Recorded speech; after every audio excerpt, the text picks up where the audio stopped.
Well, clutter doesn't just make a mess of your home. It can really also mess up your health. Yeah, clutter is one of the top sources of stress in our lives and can lead to issues like heart disease. Andrew Melon is a productivity expert, author of Unstuff Your Life. I have a lot of stuff to unstuff. We're so happy to have him joining us today. Thanks for being with us. My pleasure. Thanks for having me. Andrew, let's jump right in. Clutter is bad for the brain, but why? Well, because research shows us that disorganization and clutter have a cumulative effect on the brains. And so the brain likes order. It's constantly struggling to create order out of chaos. And the more we overload it, the more it has to work. And that just creates stress, which then goes far beyond the brain into all of the other organs, the rest of the body. It just it snowballs into creating all kinds of complications.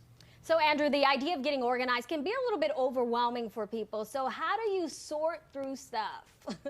Right. Well, everything begins with the organizational triangle. One home for everything, like with like, and something in, something out. One home for everything means everything has one home, only one home. So where you keep your keys can be different from where I keep my keys, but your keys have a home, my keys have a home.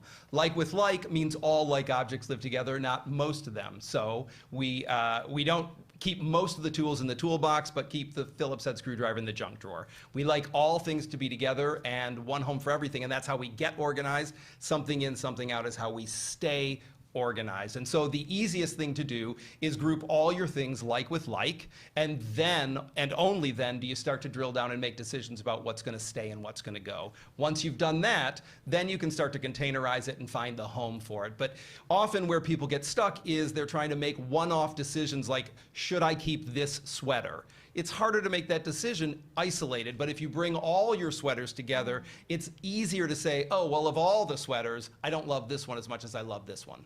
You know, I remember I read your book years and years ago, and I've always kind of stuck with it, and I realized, like, this really makes, it's a huge thing to unstuff everything, right? So let's talk about it, though, because it's not always easy. Do you have tips on knowing when to keep something, especially if there's that emotional attachment to it? Oh, yeah, definitely.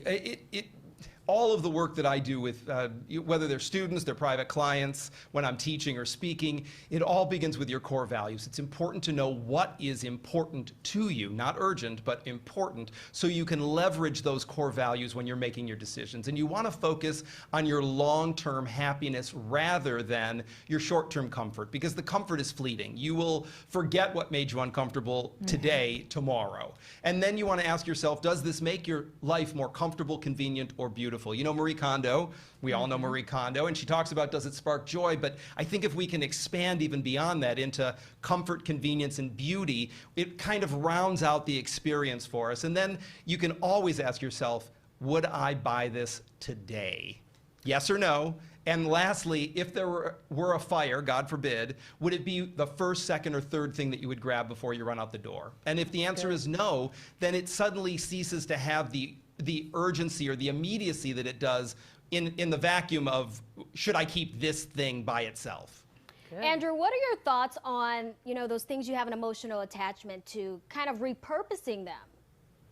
Yeah, well, I mean, in my world, I really think that landfill is the last place anything should go. So, I mean, we want to be good environmental stewards, and anything that we can repurpose, we can reuse, we can recycle, all of those are better choices before something ends up in the trash. And you want to think about the story.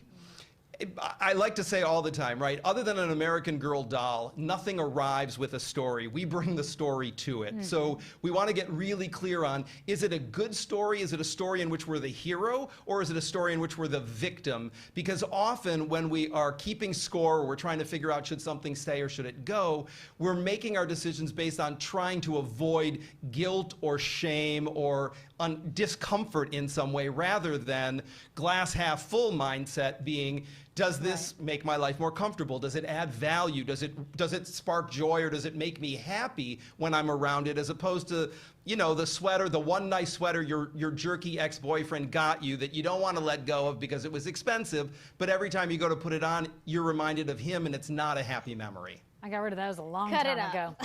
All right, Andrew, always good to see you. Thank you so much for joining us this afternoon. My pleasure.